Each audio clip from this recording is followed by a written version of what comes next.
Alors bonjour à tous, j'espère que le son est bon et vous entendez au fond. Super. Alors merci beaucoup de venir à cette table ronde. Je pense que pour ceux qui sont là depuis ce matin, vous avez dû entendre beaucoup parler d'IA. C'était important pour la ligne édito de HR Technologies et de Parlons RH de parler aussi d'inclusion et de diversité. Donc, je remercie déjà Christelle, Hélène et Yacine d'avoir répondu présent pour le contenu qu'on va vous proposer aujourd'hui. En gros, on s'est vraiment posé la question de se dire comment est-ce qu'on peut soutenir les réalités de vie des collaborateurs sans pour autant créer des injustices ou une perception, en tout cas, de favoritisme en interne, ce qui est toujours un peu compliqué. Donc, on va avoir 3 thématiques. C'est assez large. On va essayer de faire timekeeper, mais de rentrer dans les temps et de vous faire des retours d'expérience. On va commencer par le premier sujet qu'on voulait aborder, c'est l'inclusion et le handicap. Donc, je vais laisser la parole du coup à Christelle. Donc, du coup, avec IDEA PAC, ce qui m'intéressait, c'est que tu nous dises un petit peu, pour toi, quelles sont aujourd'hui les bonnes pratiques et les maladresses qu'on peut voir quand on souhaite mettre une politique d'inclusion en place, que ce ne soit pas des beaux mots placardés sur les murs, mais qu'il y ait vraiment une réalité derrière. Merci Alexandra pour l'invitation. Pour répondre à la question, je pense que la première maladresse, ce serait peut-être d'envisager le sujet de l'inclusion comme un sujet à part. Souvent, on construit des stratégies diversité qui vivent à côté de la stratégie économique, du plan de transformation. Moi, je suis convaincue que les entreprises qui ont réussi à en faire un vrai levier, en fait, elles réfléchissent à tous leurs sujets avec un prisme inclusion. Par exemple, pour donner un exemple concret, on pourrait se dire, je fais un site, à quel point mon site internet il est accessible. Je fais un produit, à quel point mon produit il est accessible. Je pense par exemple à de la médecine. Il y a plein de produits médicaux, par exemple, qui sont pas testés sur des personnes à peau noire, et ça a des incidences en fait après dans la prise en charge de leur traitement, pour citer que cet exemple-là. Donc je dirais vraiment intégrer le sujet d'inclusion à tout ce qu'on fait sans en faire un sujet à côté. Et si je devais donner un deuxième point, c'est celui de la mesure, parce qu'en fait, on part dans des entreprises avec des bonnes intentions d'inclure, de construire en fait des ponts pour accueillir le handicap, la diversité sociale, de genre, que sais-je, mais on mesure pas. Et en fait, si on n'a pas de critères en fait, qui nous permettent de se dire déjà quel est mon état des lieux, d'où je pars, quelle est la démographie de mon entreprise, quels sont les problèmes constatés, et qu'on se donne pas des objectifs mesurables et chiffrés, en fait, on finit avec souvent des intentions. Et côté maladresse? Côté maladresse, je pense que parler de ces sujets-là, c'est hyper délicat. Et parfois, on utilise des mots un peu valises. On veut pas rentrer dans le sujet. On a peur aussi de blesser certaines parties des gens concernés. Et donc, du coup, on tourne autour du pot. Et je crois beaucoup au fait de libérer la parole et de laisser en fait les salariés exprimer ce qu'ils souhaitent versus faire des slogans qui sont jolis sur les posters, mais en fait qui parlent pas aux salariés. Et cette idée aussi de co-construction, parce que souvent on attaque ces sujets par le prisme de la RSE, sans penser concrètement, en fait, que disent les salariés? Quel est l'état de la diversité? Moi, en tant que femme noire dans une entreprise, est-ce que je me sens suffisamment à l'aise vis-à-vis de mes collègues? Est-ce que j'entends des blagues racistes? Si je suis une personne LGBT, est-ce que mon appartenance sexuelle, c'est quelque chose que je peux ou pas exprimer? Et je crois beaucoup au fait de laisser cette parole-là, au lieu de vouloir, encore une fois, broder et avoir des valeurs placardées, mais qui reflètent pas en fait ce que vivent les salariés au quotidien. Hélène, je voulais que tu nous parles aussi handicap, puisque de votre côté, vous avez un taux d'emploi direct de 8,7% des personnes en situation de handicap. C'est un très beau score, si on peut dire ça. Comment vous arrivez-vous à le maintenir sur le long terme? Oui. Alors peut-être déjà dire, parce que la sécurité sociale, tout le monde la connaît sans la connaître, c'est 150 000 salariés, mais qui travaillent dans 300 organismes différents, qui sont autonomes juridiquement. Donc par rapport à ta question sur le handicap, pour nous, vraiment, une des clés du succès, c'était de construire un plan d'action hyper structuré. Et ça s'est pas fait en un jour, c'est quelque chose qu'on a fait dans la durée, parce qu'il y a 10 ans, notre taux d'emploi direct, il était à 5,5%. 10 ans plus tard, on a gagné 3 points. Et je dirais que le principal levier, c'est qu'on a inscrit ça dans une stratégie globale avec un réseau de référents à différents niveaux, au niveau local, au niveau régional, au niveau national. Ce que tu disais, Christelle, c'est très juste, c'est que chaque référent, après, il est en charge de relayer, bien sûr, les outils qui viennent du national, mais aussi déjà de commencer par un état des lieux, un diagnostic de ce qui se passe dans son organisme pour voir où on se situe, et puis ensuite de dérouler pas mal d'actions, alors plusieurs leviers, bien sûr la com, la sensibilisation, sur le handicap, mais aussi plus généralement sur l'inclusion. On essaye d'avoir des outils qui sont vraiment adaptés à chaque cible, aux salariés, aux managers, aux RH. Donc ça aussi, c'est hyper important, la personnalisation des outils. Autre point, on a conçu des dispositifs de recrutement et d'intégration qui sont parfois sur mesure. Donc ça veut dire qu'on a des salons dédiés pour le handicap, pas que bien sûr, mais on a des salons dédiés. Notre site de recrutement, la Sécu Recrute, à peu près 6 millions de visiteurs tous les ans, il est 100% accessible. Donc ça veut dire très concrètement, et il y a très peu de sites en France qui le sont, c'est qu'il est complètement conforme au référentiel général d'accessibilité, la navigation est fluide, etc. Donc voilà, c'est quand même des choses très concrètes qui sont déployées. On essaye aussi d'avoir au titre de nos missions, d'avoir aussi un soutien un peu plus actif au niveau de la société en termes d'inclusion. Donc, on peut participer à des opérations pour remettre des bourses à des étudiants en situation de handicap. Par exemple, on fait partie du réseau Osmose, que vous connaissez sans doute, c'est l'achat responsable. Et puis, un de nos derniers leviers d'action, c'est d'essayer de travailler à l'accessibilité de toutes nos productions numériques. Alors là, c'est un point, je pense, d'amélioration continue, mais on a pu notamment concevoir avec Microsoft des tutoriels pour essayer de progresser là-dessus et de faire en sorte qu'en com interne également, on ait des documents internes qui soient parfaitement accessibles. Donc voilà, c'est un travail quand même en réseau hyper important et qui s'est pas fait en un claquement de doigts. Je pense que c'est surtout ça qu'il faut retenir. Alors après les sujets handicap, on voulait aussi vous parler aidance et parentalité, qui sont aussi des sujets très importants. Je continue toujours avec Hélène, du coup, sur la lancée. Du coup, de votre côté, vous avez mis en place aussi une mesure qui est assez forte concernant l'aidance. On voit pas forcément partout. C'est le maintien du salaire des salariés aidants. Est-ce que tu peux nous dire comment ça a été accueilli et au-delà de comment ça a été accueilli, comment vous avez fait en sorte pour que ce ne soit pas perçu par les collaborateurs qui n'étaient pas concernés comme une faveur? Alors, déjà, peut-être préciser qu'au démarrage, il y a eu une enquête auprès du personnel et on a quand même un salarié sur 3 qui nous a dit qu'il se considérait lui-même comme aidant et 2 salariés sur 3 qui nous ont dit qu'ils pensaient un jour devenir aidant. Donc, on voit qu'il y avait quand même une perception assez massive. Voilà, tout le monde se sent concerné par le sujet. Ça nous a donné beaucoup de légitimité pour ouvrir ce champ de négociation avec les organisations syndicales nationales de branche, puisqu'on a une branche professionnelle. Et donc, on a conclu un accord, un protocole d'accord qui a permis justement, comme beaucoup d'entreprises, de mettre en place des outils RH, des portails digitaux. On a mis en place des paniers de biens et de services et aussi on a mis en place le maintien de salaire avec complément de rémunération qui est versé quand les personnes ont des congés aidants. Donc, ça fait 3 ans. Et si le dispositif est hyper bien accueilli, force est de constater qu'il n'est pas autant utilisé qu'on le souhaiterait. Ce qui montre que même quand il y a un portage par les organisations syndicales et l'employeur, l'aidance, ça reste un sujet complexe parce que le principal problème de l'aidant, c'est qu'il n'a pas beaucoup de temps à consacrer à tous ces dispositifs, c'est qu'il est souvent submergé et que je crois que c'est un aidant sur 2 qui ne se considère même pas comme aidant. Donc il y a déjà la phase de prise de conscience qui est hyper importante.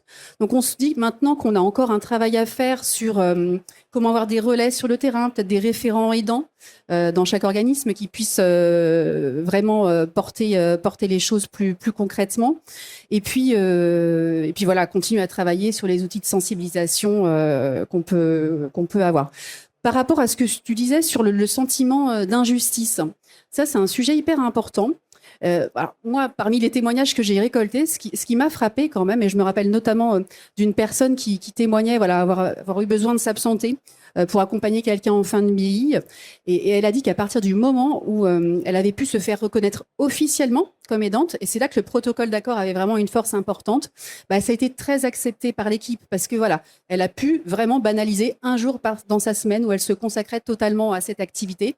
Et on n'avait pas à seulement compter sur le sentiment de solidarité qu'il peut y avoir dans une équipe. Hein, c'est toujours hyper précieux, mais ça, dans le temps, parfois, ça s'essouffle un peu. Donc, pouvoir vraiment avoir un statut officiel d'aidant, c'est quelque chose qui est important pour justement essayer d'éviter les sentiments d'inéquité qu'il peut y avoir ensuite dans les collectifs de travail. Parce que c'est quand même un peu notre difficulté quotidienne, je trouve personnellement en tant que DRH au XXIe siècle, c'est que on est dans un perpétuel exercice de funambulisme. D'une part, les salariés attendent tous beaucoup de personnalisation dans les dispositifs, mais d'autre part, on est aussi garant d'un cadre de travail collectif. Donc, quand le cadre de travail lui-même donne ce droit ou cette possibilité, ça passe quand même en général beaucoup mieux auprès des salariés. Voilà. Et Yalcine, du coup, de votre côté, bah, vous avez mis en place une politique d'accompagnement des moments de vie. L'objectif, c'est vraiment d'avoir un équilibre d'attention en fonction des besoins de chacun. Est-ce que toi, tu peux nous expliquer justement comment vous avez fait pour que cette mesure-là, en tout cas, soit perçue comme juste, mais qu'elle soit aussi lisible par l'ensemble des collaborateurs? Juste expliquer, moi je suis DRH depuis 4 ans, donc avant j'étais pas DRH. Et quand je suis arrivé dans les équipes RH, ce qui m'a impressionné, c'est l'engagement de mes équipes. Tout le monde t'a fait à fond. Et quand je demandais aux collaborateurs s'ils vivaient une bonne expérience RH, tout le monde me disait non.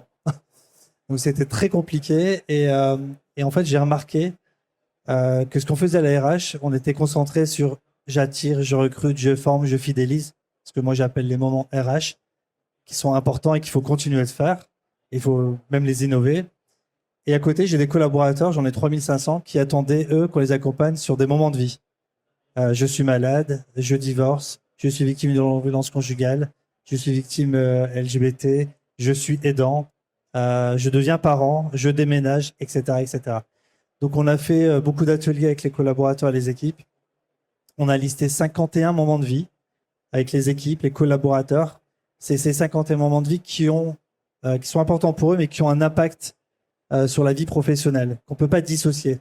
Quand on est aidant, il faut l'encadrer, ça s'organise, on a besoin de se libérer plus tôt, etc. Quand on est parent, on a besoin d'être rassuré. Voilà. Quand on est victime de violence conjugale, on va quand même avoir besoin de son entreprise aussi à un moment donné. Donc la frontière est quand même très resserrée. Et on accompagne ces moments de vie de 3 manières, avec un système où on va pouvoir les répertorier, les accompagner à travers le RRH, le HRBP. Certains moments de vie seront accompagnés par le manager et certains moments de vie seront accompagnés par de la data automation pour accompagner de façon automatique certains moments de vie. Et tout ça, on va l'encadrer avec le dialogue social, c'est ce que tu disais juste à l'instant, avec des accords d'entreprise pour que ce soit lisible, que ce soit pas simplement porté par l'ARH. Ça, c'est justement le but à ne pas avoir, mais que ce soit porté par une signature employeur. Et pour que ce soit porté par l'employeur, il faut que ce soit porté par les managers, par les RH, signé par des accords d'entreprise, inclus dans les process, faire appel à des partenaires, des prestataires qui ont les compétences pour nous accompagner là-dessus. Voilà comment on a accompagné. On a, si je devais synthétiser, changé notre stratégie RH pour passer de j'attire, je recrute, je forme, je fidélise à j'attire, je recrute, je forme, je fidélise et j'accompagne l'ensemble de vos moments de vie. Et du coup, ça fait 3 ans que vous avez mis en place cette stratégie-là. 4 maintenant. 4, ok. Et du coup, au bout de 4 ans, c'est quoi les retours sur investissement, j'ai envie de dire, vous avez eu au niveau de vos KPI en termes de fidélisation, d'engagement? Est-ce que ça se reflète déjà? Au bout de combien de temps? Tu peux nous en dire un peu plus? C'est hyper compliqué, mais j'ai quand même quelques données. On fait un baromètre social tous les 2 ans et un INPS, un NPS collaborateur, tous les 6 mois. Donc, on a une mesure à chaud, une mesure un peu plus à froid tous les 2 ans. On analyse évidemment tous les verbatims. On se fait moins critiquer qu'avant pour les verbatims. On a même quelques remerciements, ce qui est assez étonnant pour la RH. Ça nous donne beaucoup de baume au cœur pour continuer de renforcer notre activité. On est passé d'un NPS collaborateur de moins 34 il y a 4 ans à plus 43 aujourd'hui. On est passé d'un taux d'absentéisme de 12% à 7%. Et on avait pas mal de démissions parce qu'on était à peu près à 6%. On est à 1,5 aujourd'hui. Donc, on a une dynamique qui s'ancre. Et la seule chose qu'on est en train de faire aujourd'hui, c'est il faut outiller. Alors, l'IA est arrivée, ça nous aide beaucoup.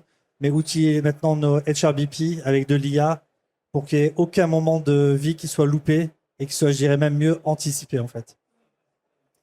Donc là, on a parlé de pas mal de choses. On a parlé de handicap, de moments de vie, d'aidance notamment. On voulait aussi parler des leviers quand on met en place ce type de politique en interne. Là, je te redonne la parole, du coup, Christelle, pour parler du coup communication interne et comment l'optimiser quand justement on veut éviter que ce soit perçu comme un traitement à deux vitesses en interne. C'est toi, quelles sont tes recommandations et qu'est-ce que tu as pu voir comme bonne pratique que tu peux nous partager? Je pense que la première chose, c'est peut-être d'envisager la communication comme pas une communication qui serait juste spot de, je sais pas, on ouvre des places en crèche pour aider les parents, mais par une vision plus globale de pourquoi on fait les choses en fait, et aussi de le lier au business de l'entreprise, parce que on parle de la sécurité sociale ou du secteur bancaire. À la fin, je suis sûre que si je vous interroge tous les deux, vous me direz qu'il y a des valeurs en fait de ces deux sociétés qui sont très différentes, qui sont liées aux politiques que vous menez. Donc moi, je crois vraiment qu'il faut donner le cadre du pourquoi on fait les choses et communiquer sur ça. Et après, le deuxième point, c'est peut-être d'envisager la communication pas comme quelque chose de descendant, on a fait ci, on a fait ça, mais de co-construire. Tu as notamment ce qu'on appelle des Employee Resource Group, des ERG, qui sont des groupes composés de salariés qui emmènent des actions en faveur de l'inclusion et qui permet, en fait, que chacun se sente responsabilisé en tant que salarié des choses, des dispositifs qu'on met en place. Le deuxième point, c'est que en fait, en tant que service RH, direction générale, on porte ces actions. En fait, on est capitaine de ce plan d'action. Mais ce qui va faire le succès, c'est que les salariés s'en emparent et puissent faire des remontées, fassent des propositions. Donc s'il y a qu'une communication qui est descendante, ça marche pas. En tout cas, ça marche pas suffisamment. Et ce qu'on a vu là sur les deux organisations, c'est que c'est des choses qui se font au long cours. Et donc, je pense qu'il faut aussi envisager cette communication pas comme quelque chose qu'on va faire sur le plan 2026, mais se dire, en fait, c'est quoi l'entreprise qu'on a envie de devenir dans les 10 prochaines années et comment on va faire pour y arriver. On le voit bien, hein, les résultats qu'on obtient, on les obtient pas avec 2-3 actions disparates. Ça demande beaucoup d'investissement et aussi ça demande du coup une forme d'humilité, je pense, au niveau de la gouvernance et de se dire on porte ces sujets. Par contre, on va pas faire des miracles en 2 jours, quoi. Donc là, on parlait de communication interne. Deuxième levier hyper important, la formation des managers. Yacine, je reviens vers toi. Parce que du coup, vous avez mis en place, je te laisserai me rebondir sur ce que je dis si je suis pas exact, mais une formation justement pour que les managers puissent s'adapter vraiment aux besoins individuels de chaque collaborateur sans pour autant faire du sur-mesure. Donc attention, formation hyper touchy à mettre en place. C'est un vrai rôle d'équilibriste, mais sinon c'est pas gérable au quotidien quand on est manager. Est-ce que tu peux nous en dire plus sur comment vous avez pensé cet accompagnement-là pour les managers spécifiquement ? Je vais donner un peu la stratégie qu'on a mise très rapidement et puis 1 ou 2 exemples pour schématiser. On a évidemment formé tous les RRH, les HRBP, c'est obligatoire, avec une plateforme de formation à l'aidance, au handicap, à la parentalité et aux 51 moments de vie. On a des managers, des collaborateurs et des RH qui ont participé aux ateliers de la définition de ces 51 moments de vie. Dans chaque moment de vie, à quelle étape de ce moment de vie on a l'émotion la plus forte. Et ensuite, on a accompagné ces 51 moments de vie dans un. Alors, c'est pas très joli, désolé, mais c'est pour que vous compreniez, mais c'est un CRM, un Customer Relationship Management, comme on peut avoir quand on est dans le business. On sait quel client appeler à quel moment. En fait, on a fait un CRM des moments RH et de certains moments de vie, quand le DPO nous l'autorise, évidemment, pour accompagner. C'est-à-dire qu'on a des relances qui sont faites au manager en disant, voilà, ton collaborateur est en train de vivre ce moment-là. pour t'acculturer sur le moment. Voilà la formation, voilà les informations, voilà la plaquette, voilà ton HRBP à disposition qui te permet de t'acculturer sur ce moment de vie. Et oublie pas comment on l'accompagne grâce à notre SIRH, grâce à de l'IA ou de l'humain, ça dépend. Chaque moment de vie est accompagné différemment. Et en fait, on va servir un petit peu, si je devais schématiser, sur un plateau au manager, le fait de comment j'accompagne ce moment de vie. Si je devais faire l'inverse, au lieu de le laisser chercher un peu dans l'intranet, un peu avec un collègue qui a vécu ça, un peu je téléphone au RRH qui évidemment fait semblant de savoir comment ça marche, mais sait pas, etc., etc. Notre seul but, c'est de dire, on met toutes les infos actualisées au même endroit, sur un plateau, pour servir et accompagner le moment de vie de la bonne manière comme il doit être fait. Des fois, c'est le manager, des fois, c'est le RH, des fois, c'est la data, et on le forme, et on forme nos managers sur les moments de vie au global et sur chacun des moments de vie plus précisément. Merci beaucoup à vous trois. On arrive dans le timing à la fin de la table ronde. Maintenant, on va peut-être plus vous laisser, si vous avez des interrogations ou des questions à poser aux trois invités de cette table ronde, n'hésitez pas. S'il y a des questions, effectivement, vous pouvez lever la main. Il y a des hôtesses qui viendront avec un micro. N'hésitez pas, je sais que la première question est toujours un peu difficile. Ah, bah super, on a deux mains qui se lèvent en même temps. Bonjour, merci beaucoup. Moi, j'avais une question par rapport aux violences conjugales. Vous avez évoqué ça. Qu'est-ce que vous faites concrètement et enfin, comment est-ce que vous arrivez à être informé? Enfin, c'est un sujet très personnel. Et puis, qu'est-ce que vous faites? Non, clairement, on maille le territoire, c'est-à-dire que nos RRH sont vraiment dans chaque direction. Ils travaillent pas aussi à la RH, ils travaillent dans les directions, ils sont intégrés dans chacune des directions. Quand on a un système de violence conjugale, nous, on a signé, par exemple, un accord avec les bailleurs sociaux qui appartiennent à la sécurité sociale, pas du tout, à la caisse d'épargne, qui sont des filiales. On a signé un accord avec nos 3 bailleurs qui fait que quand on arrive à toper une victime de violence conjugale, on arrive à accompagner notre collaboratrice ou notre collaborateur et à lui donner un logement en 4 heures. Et ça, c'est notre signature RH, notre signature employeur. Et comme je disais, c'est pas simplement une stratégie RH. Si je le fais tout seul, c'est pas top. Si je le fais à travers la signature des élus dans un accord QVCT, c'est encore plus fort. C'est comme ça qu'on communiquera, parce qu'on le capte par le RRH, on le capte par les syndicats très souvent. Et notre solution, elle est de pouvoir avoir. Donc, on a toujours 2-3 logements comme ça qui sont vacants et qui sont à destination des victimes de violences conjugales. Merci. Christelle, vous avez évoqué tout à l'heure qu'il était utile d'avoir des outils pour mesurer où est-ce que l'on en est. Il y a une difficulté, des fois, sur certains critères où on ne peut pas avoir de statistiques, notamment raciales, préférences sexuelles.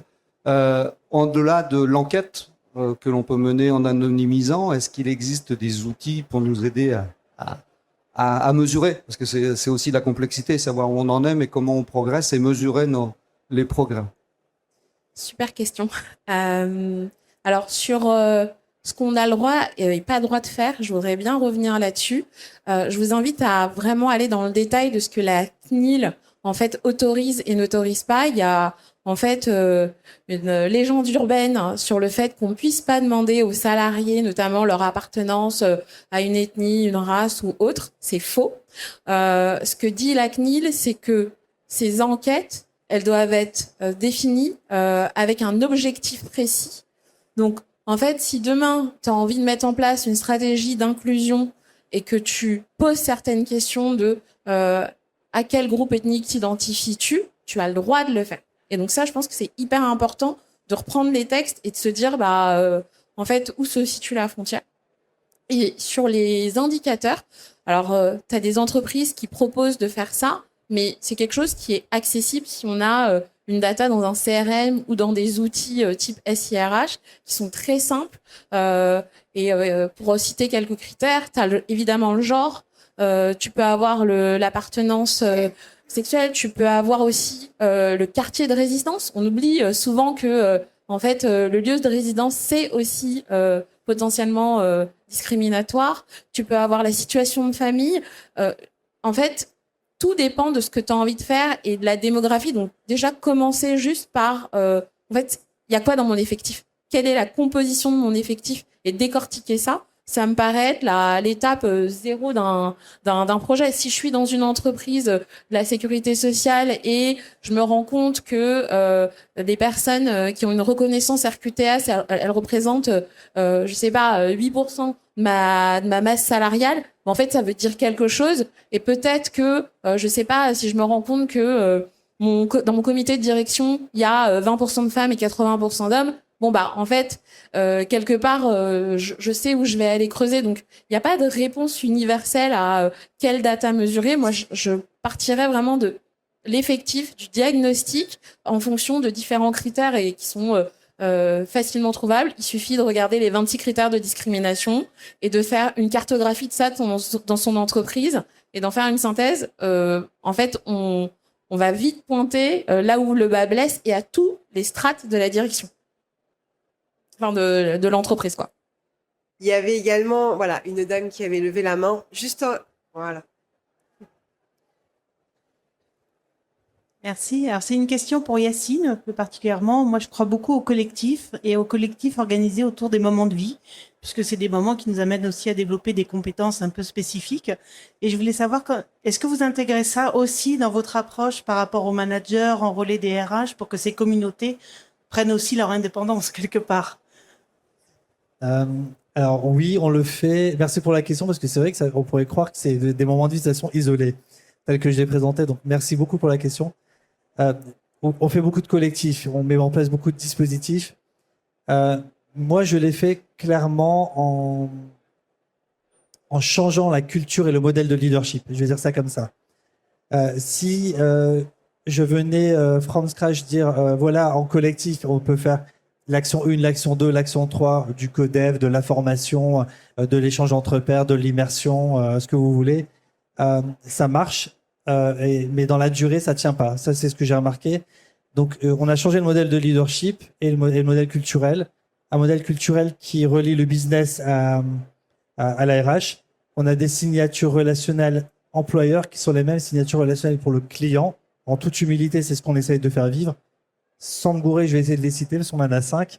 On a rassuré, valorisé, porté intérêt, s'engager et célébrer. Et quand on est banquier, on peut accompagner les moments de vie de nos clients, le décès, l'achat de la maison, le mariage, etc. Donc, on peut à chaque fois activer une de ces signatures relationnelles. Et en fait, on fait la même chose. Et ça, c'est notre socle culturel. C'est comme ça qu'on a changé pour créer le collectif. Et ensuite, on a cassé un peu le modèle de leadership qui était hyper pyramidal, qui l'est encore en toute humilité, faut qu'on le travaille. Il y a un vrai système d'ancrage à avoir, qui était, si je suis manager, je suis leader et c'est chouette. Si je suis pas manager, je suis pas leader, je sers à rien. Je l'ai fait un peu court et je suis un peu provoque. Vu le timing, je dois faire court. Mais on a changé le modèle de leadership en disant, je peux être change leader et porter le change sans être manager. Et je peux aussi avoir du leadership par mon expertise et en étant change, expert ou manager. Ça, c'est notre modèle de leadership. En activant notre modèle culturel, on peut travailler le collectif au service de l'accompagnement des moments de vie. Je ne sais pas si c'est clair, mais c'est comme ça qu'on le fait en tout cas. Merci. De toute façon, vous pouvez vous rencontrer aussi à l'extérieur de la table ronde, évidemment. Merci beaucoup. On arrive à la fin donc de cette session questions-réponses. Merci à tous les 4.